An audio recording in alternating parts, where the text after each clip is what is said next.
You're listening to The Central Cast, a podcast for mystics and misfits just like you. The Central Cast is recorded before a live audience every week at our church in Glendale, California. Thanks for tuning in. All right. Well, good morning to everybody. Thanks for being here. I love the story of the Ethiopian eunuch. And I've talked about that. I don't know. I feel like I probably bring it up every year during Pride Month because it's such a great story. And I only briefly touch on it today because I've shared it enough over the years, but it's really relevant for where I want to take things this morning. It's a great story. We should all be reminded of it from time to time. Repetition can be good. The Ethiopian eunuch, the story of the Ethiopian eunuch is, of course, found in Acts chapter 8. And the Ethiopian eunuch was a black queer person who was ostracized in the Jewish world for being what we would call today, and Dorian, I feel like I can't see unless I do this. No, you're good. You're good now. Now I can see your face. I feel like see was your eyes, whatever. The Ethiopian eunuch was a black queer person who was ostracized in the Jewish world for what we would call today for being queer, non-binary, or intersex, meaning they were neither male nor female, but occupying a third gender category, perhaps, that was seen as transgressive of the male-female binary that God had supposedly ordained. Eunuchs were generally men who had been castrated at a young age in order to serve or guard women in royal palaces. The Ethiopian eunuch, we're told, served as like the treasurer of the queen for the queen of Ethiopia. But it's believed eunuchs were not always castrated men, but also people born intersex, meaning people born with ambiguous genitalia. People have been born that way since the dawn of humankind, right? It's also possible that eunuchs were sometimes gay men, and so they could be trusted to serve or protect important women or prominent women. We don't really know which is the case here with the Ethiopian eunuch, and it doesn't matter. All we know is that he was part of this sexual variant, this underclass in the ancient world, and was often mistreated as a result. The book of Deuteronomy says eunuchs could not enter into the assembly to worship, meaning the tabernacle or temple, because they were considered ritually unclean for being maimed, meaning castrated, or because they were born with ambiguous genitalia or abnormal genitalia, i.e. intersex. Anyone or anything that was perceived as abnormal in the ancient Hebrew tradition was considered unholy and unclean because God was holy, and that which was incomplete, maimed, abnormal, aberrant, unwhole, was not holy, and therefore could not be in his presence, so they believed. It was a sin from their point of view to defile that which is holy with that which is unholy. And in the ancient Hebrew tradition, normalcy, wholeness, and completeness were heavily correlated with concepts of holiness and purity. This is partly why, well, it's a main reason why the kosher standards meant, well, I won't get into it all. It's kind of a rabbit trail, but suffice to say that this idea of normalcy, wholeness, and completeness permeated the Hebrew tradition's understanding of holiness and purity. Not saying this is right, to be clear, right? This is not right, but this is how they thought. And yet in the story of the Ethiopian eunuch, we find such a person fully affirmed, fully welcomed into the community of God, into the church, this new movement in first century Judaism that began by being called simply the Way. Sounds like they were Mandalorians. The story is there in the book of Acts to communicate that this is the radical meaning of Christ's gospel, God's love and acceptance of all his children, regardless of their racial, religious, social, or sexual identity. And again, the eunuch is an interesting person because they, and notice I'm using the pronoun they transgress the gender binary of male and female. In today's terms, they would be labeled queer or non-binary or intersex or even trans. And because so, I want to discuss issues related to such folks today. I think this is an important topic for us to discuss as a spiritual community at this moment in history, because it's a major issue, right? It's a major issue today in our culture and a very complex and confusing one. And I think we all want to understand it better. I know I do. And I'm by no means an expert, okay? So I'm open to critique or any different points of view you might have. And we also need to understand how the church, and by the church I mean evangelicals, how they are playing a major role today in the way our culture and our government, in particular, is responding to and treating, mostly mistreating, folks in these categories. And it's important that we understand that too. I want to begin by saying that there have always been those among us who defy the gender binary and who could be defined as either non-binary, queer, or trans. Examples of such folks can be found in many cultures throughout history, and I'll list just a few.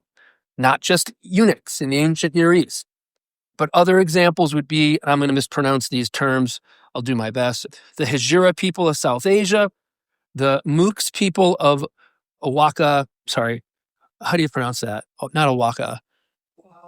Oaxaca, thank you. Oaxaca, Mexico, the Bugis people of Indonesia, the Waka Wahini people of New Zealand, the Two-Spirit people of the Crow and the Ojibwe tribes of North America. The list goes on. These cultures all have diverse ways of understanding and accepting gender variation because these people have always existed. Such people often hold unique roles and spiritual significance within these cultures. They're often given the role of shaman or a holy person. It appears that they operate at a different frequency, a different level. They're able to move between realms, so to speak. But the point is, such individuals are not some newfangled invention of the secular left in the modern Western world. Contrary to popular belief, they're not something new that the progressives came up with in the 1960s and have foisted on the rest of us for the rest of time. That is just not true. These people have existed forever. And the reason why they exist is because nature and biology is chaotic. It's messy. It's full of novelty and variation. Not sure if you've noticed. This idea that nature only makes people either male or female, nothing in between, nothing different, nothing beyond that, it's just not true. That's not how nature is. We all know that if we're educated. The fact is, there are millions of people in the U.S. alone today, millions of people in the U.S. alone, who were born intersex. This means they were born with body parts or genes that are both male and female. These characteristics can include, of course, genitals, but chromosomes, reproductive organs, and hormonal patterns. Being intersex is not a disease, right? But a natural variation in human anatomy and human biology. These are natural variations found not just in our species, but in every other. And millions of people in the U.S. alone are born this way. They are among us. And a lot of them don't even know it because they're intersex either on the chromosomal level or in their internal organs. Understanding such things has become increasingly important today as the trans, intersex, queer, and non-binary community has become a political football in the culture war. And they're being scapegoated by the right for a lot of what's wrong with America, or perceived to be wrong, I should say. They and those who support them, like us here, we are being blamed for destroying the moral fabric of society. This is the scapegoat, which is fascinating because less than 1% of the population is trans. Approximately 0.6% of the population is trans. And yet the right treats them like this enormous threat and like they're hiding in every locker room and bathroom waiting to, assault somebody. As a result, multiple states have passed legislation to restrict transgender individuals from using restrooms and facilities that align with their gender identity, particularly K through 12 school settings. This is astonishing. The main reason given is the safety of kids in bathrooms, and this is just clear ignorance and bigotry. There is no evidence that trans folks are currently or have been sexually assaulting people in bathrooms. This is nonsense. In fact, studies show that most sex offenders are straight, white, conservative Christian men. The fact is, a child is far more likely to be assaulted by a Republican evangelical straight man than any other demographic. Why is that? The reasons are complex, but a good case can be made that a sense of privilege and entitlement is heavily involved. But so is conservative politics and conservative religion. When privilege is combined, when privilege is mixed with conservative ideologies, conservative politics and religion, abusive behavior is much more likely. This is because conservative religion and politics tends to devalue empathy and compassion. You know this, right? Conservative religion and politics tends to devalue empathy and compassion. It tends to see them as, signs of weakness or more or less feminine traits. And they elevate instead the so-called manly or masculine traits of power and authority and dominance. Right? Christian men are taught to be the authority and the leader in their home, in the church, in the business world, etc. Right? This is patriarchy. This is conservative religion and politics. Now, you don't need a degree in sociology or psychology to know that such ideas can enable sexual misconduct and all kinds of acting out. The fact is, certain ideologies, beliefs, and values encourage or enable abuse and violence more than others. But there's other things driving the hate and fear towards trans individuals today. One of those things is this common belief out there that my personal freedom is somehow being infringed upon if I'm forced into using or shamed into using people's preferred pronouns. In other words, you can't make me call a he a she or a she a he, and thereby make me participate in their delusion or tacitly agree that transgenderism is real. You can't make me do that, and how dare you try? I have rights. Religious conservatives take it a step further and say, this is an infringement on my religious rights because you are making me participate in their sin, right? By making me use their pronouns. You are making me tacitly support their homosexuality, transsexuality, which means you're trying to make me sin. And that's a violation of my religious rights, simply by trying to make me use their pronouns. Now, nowhere in the Bible does it say you cannot call someone by their preferred name or their preferred pronouns. That's nonsense.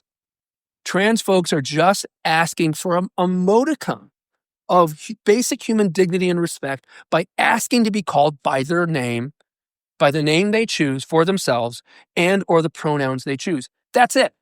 And trust me, they don't really want to know what evangelicals believe or think about them. They don't want to know. They don't care. They just want to be treated with the same amount of basic dignity and respect as everyone else out there, regardless of their race, religion, sexuality, gender, national origin, whatever. They just want a modicum of basic human dignity and respect by being called by the name they choose and the pronouns they choose. That's it. But many cannot wrap their heads around that or accept that because they can't get over their xenophobia, bigotry, and bias, which often is being driven by, of course, their religion and their church. We're also told today that trans women are infiltrating and ruining women's sports, from elementary schools to colleges and universities to professional sports leagues. And this is a big deal for a lot of people because I don't know if you noticed, but sports are like a religion in this country. Why do we care so much? Because it's sports. God help us if something happens to our sports. And yet, according to the NCAA, out of the more than 500,000 student athletes, less than 10 of them are transgender. Of more than 500,000 student athletes in the United States today, across the nation, less than 10 are trans women or transgender in general. But, judging by the amount of outrage people have for this and the amount of time and attention it's devoted, in social media and in the news, you'd think every women's sporting event has a trans woman playing in it and dominating the field, and it's just not true. Now, are there examples where trans women athletes displayed a significant competitive advantage over her cisgender female competitors, and that advantage was born out of the fact that she went through puberty as a man and developed strength and size that she wouldn't have otherwise? Sure. I think you can make an argument that there are probably such cases. And I think as fair-minded people, we could acknowledge that while also acknowledging that such cases are very complex and need to be addressed with great sensitivity and handled on a case-by-case basis. But instead, what we're seeing in the culture and from certain states and even the federal government is this ham-fisted, biased, and ignorant approach that exaggerates what's actually happening for the sake of fomenting resentment and outrage among their constituents and gaining more power and control, particularly over colleges and universities. This is what's happening. Meanwhile, this vulnerable people group, this historically maligned and harmed vulnerable people group, is just being further harmed and maligned. The fact is, there are far more children with measles in Texas right now than trans women in college or professional sports. But of course, that's virtually ignored. If we want to talk about things that are bad for kids and bad for society, let's talk about the anti-vax movement and the pseudoscience and conspiracy theory that are driving it. But I digress. Recently, the president directed federal agencies to withhold funding from schools that allow transgender students to compete. In support of this, the NCAA has limited participation in women's sports to those assigned female at birth. So there goes intersex folks as well. And more recently, Secretary of State Marco Rubio told consulates worldwide to deny visas to transgender athletes who are coming to the U.S. for competitions. The question is, why is there such a felt need for this blanket, hardline approach? Why is there so much energy being put into this? I think the answer has to do with scapegoating. This is a kind of scapegoating. The trans community is being scapegoated because they frighten a lot of people, a lot of ignorant people. But why do they scare a lot of people? And I think the reasons are complex, but I think a lot of people believe trans folks and those who support them, that's the 11 o'clock cuckoo clock, just so you know. Comes on every Sunday. I'm used to it now. A lot of people believe trans folks are not just undermining the moral fabric of our society, but they are undermining rational thinking itself, or epistemology itself, which has to do with how we define, knowledge, truth, and facts. The argument goes like this. If we can no longer call a man or a woman, then what's really real? If we can no longer call a man or a woman based on genitalia and other traditionally male and female physical traits, then what can be really known? If something as foundational as gender and sexuality is ambiguous and subjective, then it's a slippery slope into total relativism where we will lose the ability to lay claim to any objective truth. And this, in turn, will have dire consequences for civilization. It will lead to anarchy. I'm not making this up. This is one of the big arguments that people make today. It will lead to total anarchy. This is the slippery slope argument that's employed. But again, it functions as a kind of scapegoating. The thinking is, if we can just get rid of trans people, or at least keep them on the margins, if we can just reclaim women's sports, keep them out of our bathrooms and locker rooms, and stop our schools from teaching our kids about them, and stop our schools from teaching our kids to use their pronouns and to respect them. If we can just stop all this, we will make America great again. We will have peace and tranquility. We will restore ourselves as a Christian nation. Glory, hallelujah. This is scapegoating, but this is the thinking, right? This is what's going on behind the scenes, underneath the surface of all the bigotry and the bias and the obsessing over it all. And I hope that's helped in framing this issue today and sparking a dialogue this morning. I realize, this is an extremely complex topic involving a variety of different people with a variety of different entities with different identities. I covered a lot of ground here fast, but I'm curious, as always, what questions do you have? What thoughts does this bring up for you?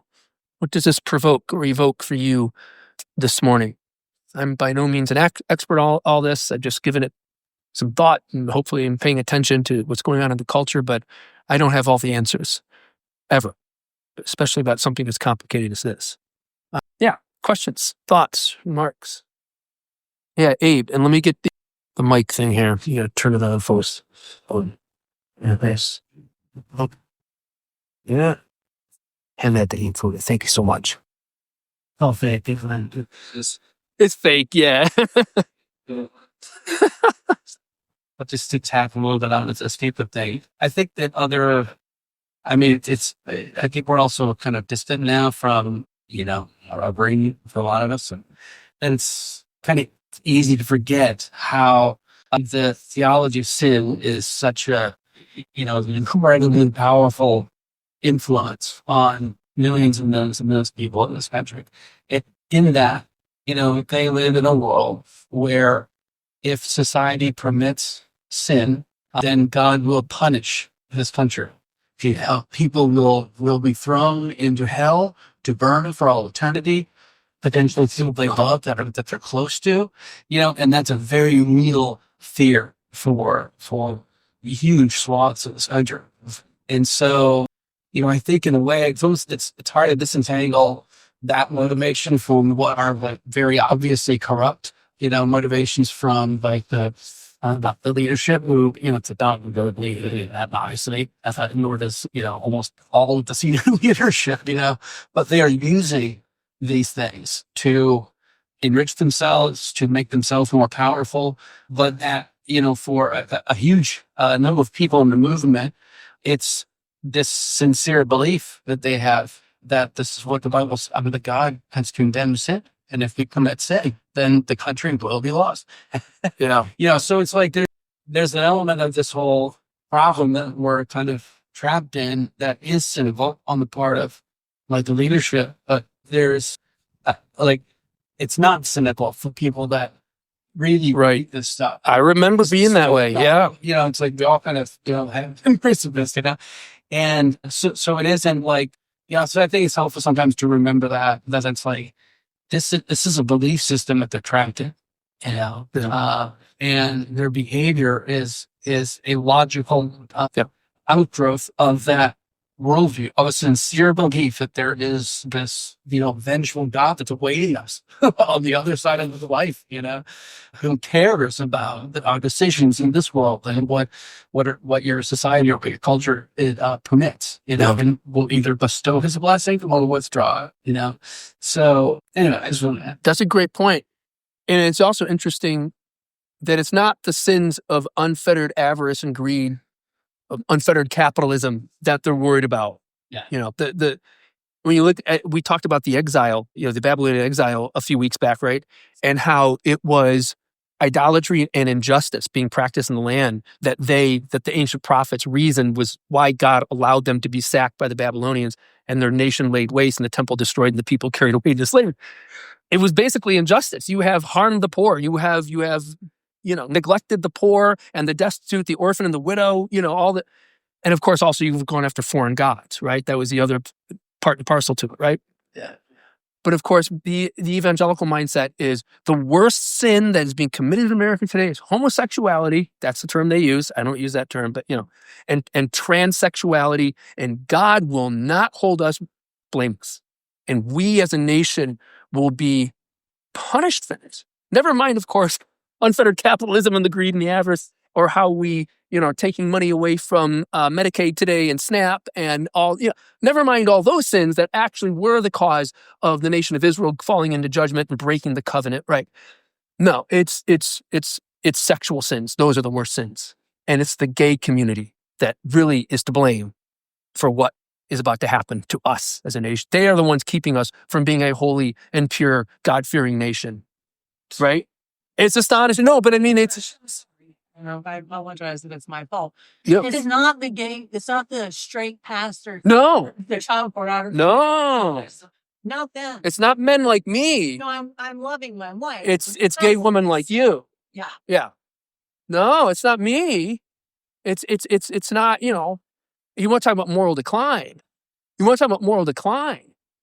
I don't want to name. Well, I want to be careful. Well, there's somebody, you know, in Washington right now. You want to talk about moral decline? Yeah. Yeah. It's astonishing. Yeah. Akila. The only thing that I wanted to say is what struck me to this thinking about the eunuchs and the eunuchs in the ancient world was that it was not their choice. Yeah. Like the state did it so that they were, you know, or the people who families can afford whatever, like they sold their video, unless they didn't choose to become eunuchs usually. And then they were so punished. So I just thought that was No, it is interesting. And I think you're right that more often than not, they weren't given a choice. Interestingly, well, the Jesus tradition, we'll put it like that. The Jesus of Matthew 19 said some are born eunuchs, some are made eunuchs by others.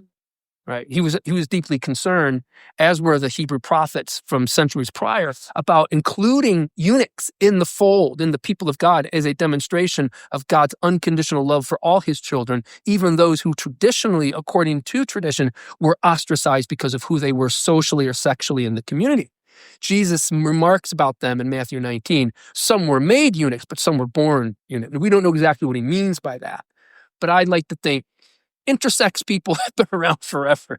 Some were born eunuchs. Seems to like a child comes out with ambiguous or abnormal genitalia, they probably were relegated to the eunuch world. I'm guessing. I don't know. But yeah. But again, they were a sexual variant that were treated, they were maligned and harmed because they were a sexual variant. Yeah. Anyway, Emily.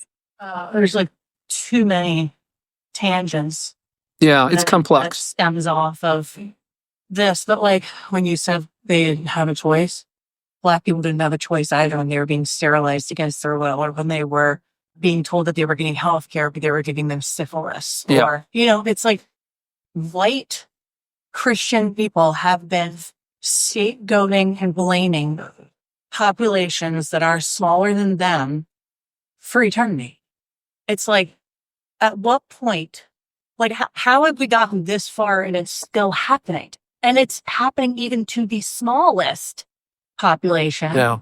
which is less than 1%. And these people are demonized. They're making hundreds of laws and rules and things that people have to abide by to make sure that they all support these less than 10. And they've changed rules for competing. And like you said, like the whole sports situation, the reason why that's a thing is because they win or lose. And that is what white men have always had, right? Like they either win or lose. They have nothing else. Because if they win, they're powerful. If they lose, they're weak.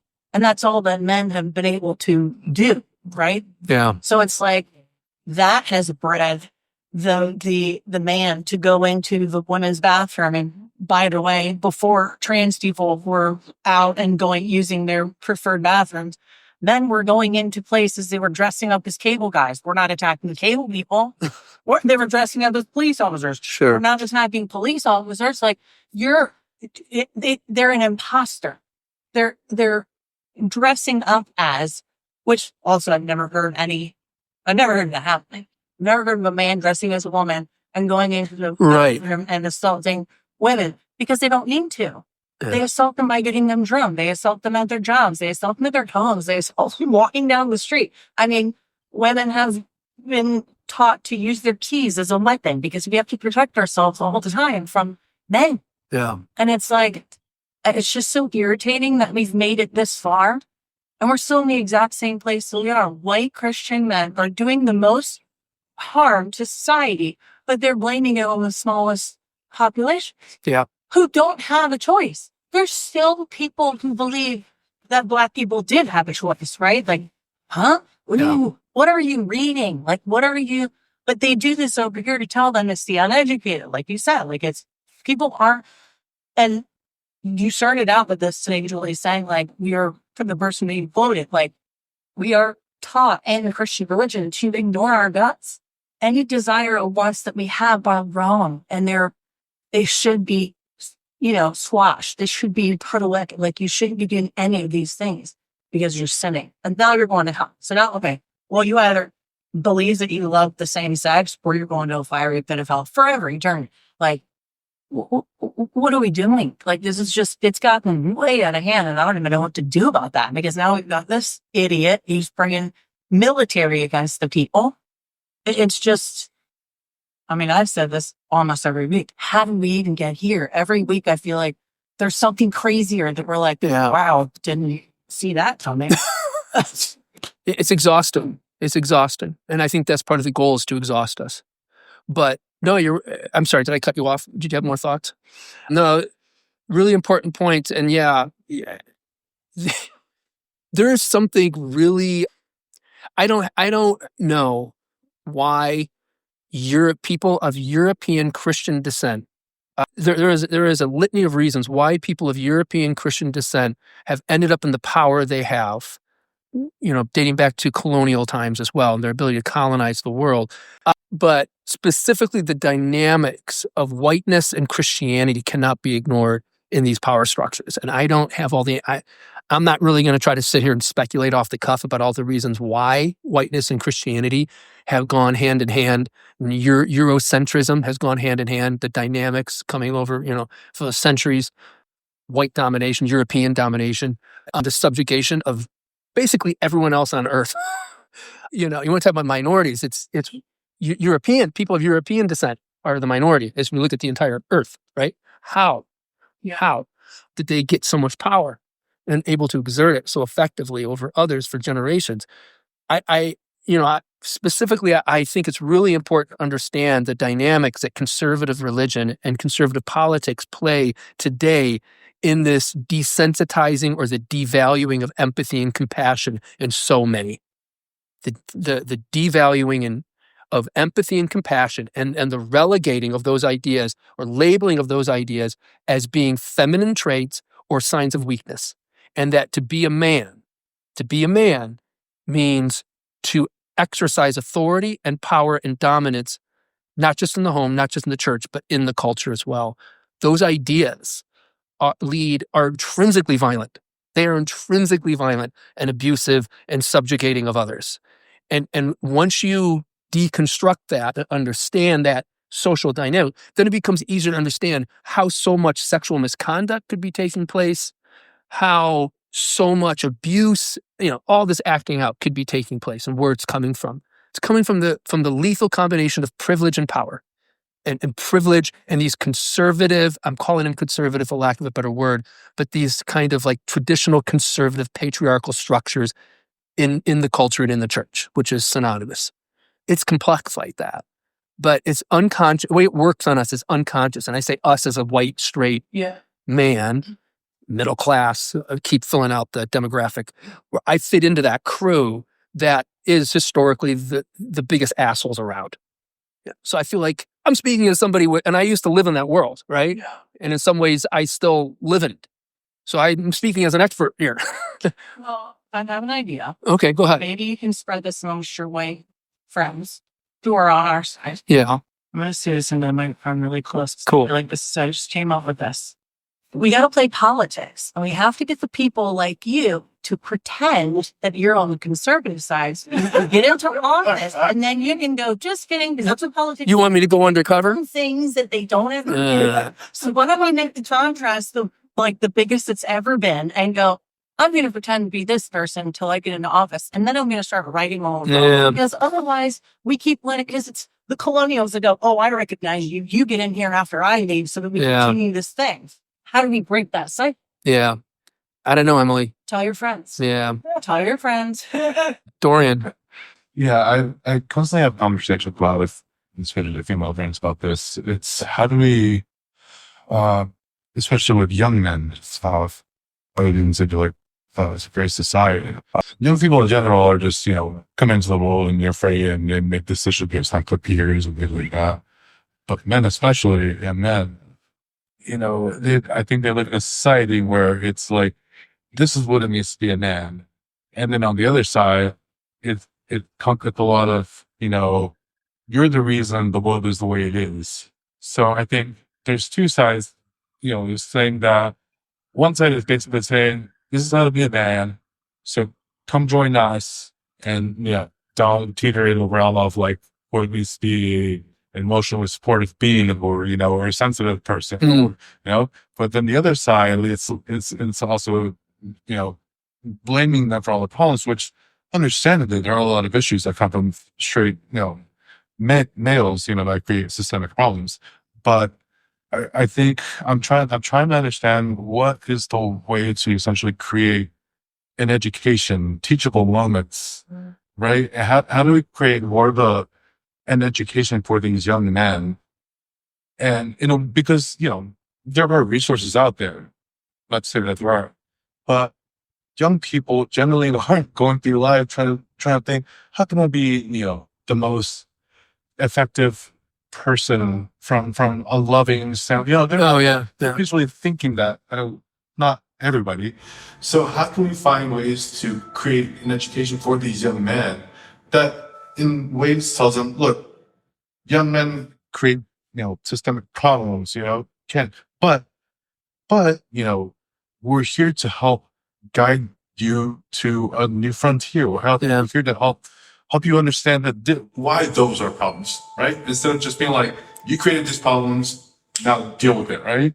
Like, I think there needs to be an education of being like, this is why this is a problem, and create an open mind for them to understand, like, these are the people that are affected, and you may not have any insight in that, with that, but this is how it affects the world that we all live in, right? Versus just like either casting them out and blaming them, or saying, come join us in being a real man, which has been the traditional man that we've always tried to embody, right? Which is problematic, which is the reason why these problems exist.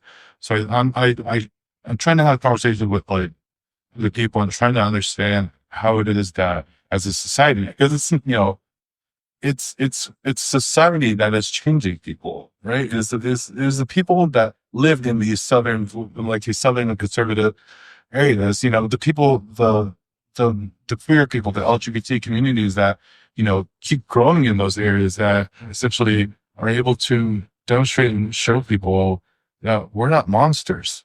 We're people just like you. And eventually those people are surrounded with more that can become to understand, oh, maybe I was the fucked up person. Maybe I was wrong in thinking that these people were awful sinners, So I think it's education, but that comes with guidance and experience and surrounding, and being able to be surrounded with people with more open minds and more, education, or but that's the hard thing. How do we? Yes, it's slowly happening in conservative areas, very slowly. But how do we expand on that? It's not just domestically, but globally, right? Well, it's got to be a multi-front approach. It can't happen in one place. But Kristen Kobes-Dumez, the author of Jesus and John Wayne. How many of you are familiar with Kristen Kobes-Dumez in that book? In that book, it's fabulous. Where basically she lays out an incredible understanding of U.S. history and how we arrived here. Jesus and John Wayne is how did we arrive at a place where patriarchy and a very authoritative, domineering, cowboy-esque definition of manhood has so permeated both the church and culture in the United States. You don't really find this in Western Europe, okay? But why here? She gets down to, like, I think where your concerns are at, and this is part of. So she argues that basically because of what happened in the 20th century, beginning with World War I and World War II, the huge disenfranchisement of kind of 19th century romanticism, this idea that we've arrived as a culture and as a species, that everything's going to be great because technology is taking us to this new frontier of tranquility, peace. World War I, World War II obliterated that optimism and revealed technology is not going to save us. And then you have the specter of nuclear annihilation in the Cold War from the 1950s on. And all of this fear generated a response, particularly in America, for the strong man. The male authority figure to ride into the rescue, the cowboy pioneer myth that was so ingrained in American culture from, the 18th century, right? This idea of, pull yourself up by your bootstraps, manifest destiny, sitting on a hill, mixing politics and religion in this white male kind of patriarchal mythology that the man's going to save us. The man up there, the man down here, right? All right. So the problem, Dorian, is that so much of this is what we're seeing today is reactionary patriarchy. It is a desire for some male authority figure to ride into the rescue and to save the day. And the belief that that's what we need in order to solve our problems is a white male authority figure in the form of a president, a god, a pastor. The list goes on. And until we get away from that as a culture, until we heal from our fears and our brokenness as a people, as a nation, and the way that reactionaryism, that desire for the white male authority figure, until we heal from that and get set free from that, we're just going to keep repeating it. It's just going to keep going. And the Jordan Petersons of the world, who are talking to young men, who are huge with young men today, who feel isolated and disconnected from others and are lost in social media and their games, and just, the appeal of the Jordan Petersons, is feeding into that sense of, that need for maleness to rule, Yeah. But I think that the thing is, like, these young men are operating based on fear. Yes. Where will I fit in, right? Yeah. And if I'm being blamed for everything, and it's this idea of, like, these young people have certain levels of empathy, if that, right? And so there's this idea of, like, well, I didn't do it, so why is it my fault, right? Yeah. And we're not looking to cast blame on that individuals. Sure. We're looking for them to be empathetic towards, the destruction of everybody's humanity, so to speak. And so I think them, operating out of fear of, like, well, if these people, are saying I'm a terrible human, I'm a terrible person just because I'm a man, where else do I have left? Yeah. The left, you're absolutely, the left has to be more sensitive to that and not cast aspersions on everybody. The way that there's a kind of purity culture on the left as well as on the far right.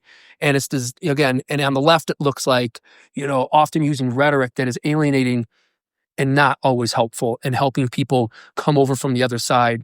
And because it's not empathetic towards what you're describing. Like my brother talks about this with me all the time, who still lives out in the Midwest, who is a kind of quasi-centrist sort of, but a Trumper. But he's, he feels completely turned off by me and the left because he's like, you have lambasted men and white men for years and told us we are the scourge of the earth. I've never done anything to anybody, and you make me feel like shit. Why would I want to listen to anything you have to say about anything? You make me feel like shit.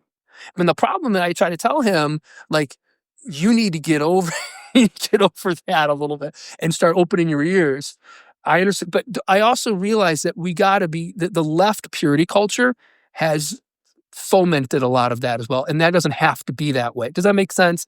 Okay. And Akila, I see that you want to. And I think calling people out is necessary. Yes. Absolutely. But I think Not so much. But I think providing an education and feasible moments for them is also. I mean, at the end of the day, people are going to change if they want to change it or not, right? Yeah. I think more teachable moments, and it's not our responsibility. It's not, there are resources out there, but I think, as people, I think connecting can be crucial in order to, religious. Yeah. Yeah, I was just saying too, basically, once I'm documenting I'm extremely level school, very hippie school. She goes where? She went to a very hippie school, Yeah. very hippie. And that's something that she talks about a lot, is that there was this level, like you're saying, liberalism that becomes exclusionary. So it does get to a point where it's like, they're not even going to listen to someone who is an outside, like, oh, we're not going to have a conversation. Yeah. Because we have decided that you do not get it, or you're not willing to see all of these sides of extra liberalness and therefore normal. Yeah. And so we've talked about that part that she's experienced it all. And she said that one of the things she would say is, but have you actually talked to this person? Yeah. And does anybody talk to this person to see what they're thinking or why they think that way? And I think she said one of her, you were from their friend, but he was a truck rider. And it was like, but you can't say that. Nothing like that idea that you could even say, oh, I do, because then you're ostracized and you kind of you. Yeah. So they'll laugh at it. The second part to that is that I'm telling I talk about this all the time because I think, so there's a lot of racism in California. I think people think there's a lot of liberal racism, and liberal racism is its own yeast. But one of the things he talks about a lot is she says, I understand how people can become Republican. She said, because being at work and hearing these people and the things that they're saying, it's very easy for me to want to say, well, then yes, let's just get rid of all of those rules and just do it this way, because this is just ridiculous, like the level of it.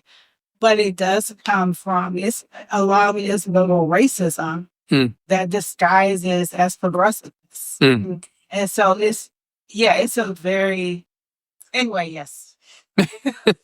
All the things I was saying. It's just, it can become so off-putting. Yeah. It's like being, what's Heavenly minded, that you're of no earthly good. You've heard that here, right? Okay, because I heard it growing up in my Pentecostal church back in Chicago, which was ironic because they were too heavenly minded and of no earthly good. Like he was saying, don't be so holy that you're no earthly good. Yeah. Bless. Yeah. Yeah. Yeah. Yeah. No, I hear you. No, it's a great point. Thank you, Akila. Yeah, Julie. I probably should not say this. It's a very emotional reaction, but I just want to, as a woman who was once a young woman, who was once a girl, I'm listening to this and absolutely, as a teacher, like, I want us to be educated, young white men in a way where we are listening and not making assumptions and all of that. But I also just have to say that for millennia, like, little girls were taught that they were like wrong and sinful and ineffective and marginalized and all these ways, and somehow we don't blow up many schools. And this is just an emotional reaction because I completely agree with you. And I'm immediately thinking every white male should be a mentor to 5 to 10, young men, because that's what it's going to take. Because the moment they get on TikTok, by virtue of putting in their age, their gender, they get fed Jordan Peterson, right? Immediately. So we are fighting a losing battle. But yeah, I just had to have that little emotional reaction of like, somehow we also use, when we marginalize young girls or we marginalize minorities, and they don't end up becoming destructive forces in society. So, Keela. I'll just say one thing is crimes against women. Sorry, I'm not going to talk for very long. It's just even the titles of things, right? Like crimes against women. It's not who's committing crimes against women. It's women are the word that's in there. So it always is our responsibility, right? Like, don't wear that. Don't walk down this. Don't do that. Don't get drunk at a party. Like, it's still our responsibility. Yeah, victim, for sure. When have you heard anyone say, called like, rape perpetrator? Yeah. The language. We do so much in our language to not blame men for the things that they do. Well, and the guy who raped the girl behind the thingy, his swim career was going to be ruined, right? Right. It was the winning, it was the sports, that's what guys have that gives them value besides being authoritative and whatever. Oh, I was just going to add about that I was thinking this too. The other thing too is that there was this idea, it was she gave an assignment, and it's like right from the perspective of the other side. So if you're a girl, write about being a boy. If you're a boy, write about being a girl, and none of the boys would do the assignment. Because they did not want to even imagine what it was like to be a for a day. Yeah, and they don't have to, right? And that was part of it, so they don't have to. Whereas girls are constantly so like thinking about empathy building. I mean, this also goes to the book bannings and why we gotta get rid of these books because it's kids read books that have other people in it. Yep. Can't have that. That's like they put you in the embodied experience of somebody else. So anyway, yeah, it's great. As Andre Henry likes to say, it doesn't have to be this way. We got here. It's our fault. It doesn't have to be this way. We got here a certain way, but it doesn't have to be this way. Anybody else today? Yeah, Jason. I'm going to say yes. And see, my generation, the generation after, the new one after that are the biggest, the generation of cycle breakers. Yes. That we've had as far as anybody knows. And we've made progress. When I was growing up, if you wore a pink shirt, Oh yeah, right? Right. That's not true anymore. Gay marriage was not even heard of. There was no such thing. You couldn't go out and get married. That's changed. And I just, there's a little bit of hope there too, yes, there's a crisis among ideologies in young men, especially economically, right? That leads to a bunch of this stuff, but it's not totally doom and gloom. The reason there's this pushback and this fight to try to bring these things back is because they're failing. yeah. They're shrinking. Ideologies that are more accepting and open are winning. And so that's why there's this reactions. Yes. Want to put that to. Thank you for giving us some hope. Yeah. That's another thing. Of course, gay marriage has been legal for a long time and not once since so I guess. Yeah, good point. Right, exactly. Yeah. No. Just because trans people are being accepted doesn't mean that they're going to identify as a fraud. Yeah. You know what I mean? Like, these people go, it's insane. It is insane. Slippery slope arguments are fallacies for reasons. Yes. Slippery slope arguments are fallacies for reasons. All right. Thank you for being here. What time is it? It's 11:35. Excellent conversation. I love Sundays whereby, I speak for 15 minutes and then you speak for 40. Those are the best Sundays. Those are great. That's the whole point. Thank you, everybody. We are not meeting here next Sunday morning. Just to be clear, we have free church dinner at Domenico's next Sunday night at 4:30. Pasadena, I sent out a church email. We are also not meeting here on the 22nd, as I just found out, because this place got double booked. And I was informed about it last week, and the board's like, what do we do? We'll talk about that. We'll send out an email. I think where we're leaning right now, Julie and I have been talking, conspiring, and the board's been involved. We think we're probably going to go visit a similar church to this one on that Sunday, the 22nd, so that we can kind of I never get to go see how other churches operate because I'm always obviously here. I would love to go look at this church in New Abbey. Some of you have been there before. So we're thinking about taking a group, whoever wants to go with, to go do that. That's not official yet. I will send out an email, but I believe that's what we're going to do because, we're a church in experimentation and trying to figure out what it means to be us in the future. It'd be great if we went and looked at another sister church who's doing something very similar. New Abbey's very similar. Maybe not very similar, but similar enough. Anyway, that's on the table. Again, just want to make clear, we are not meeting here next Sunday or the 22nd. We will be here again on Sunday, the 29th, and our dear friend Julie will be speaking. Thank you for being here, everybody. Thank you to all of you who are listening via the podcast, and I see Diana on Zoom. So thank you for joining us. Go in peace, my friends. Sure. We can make headlines.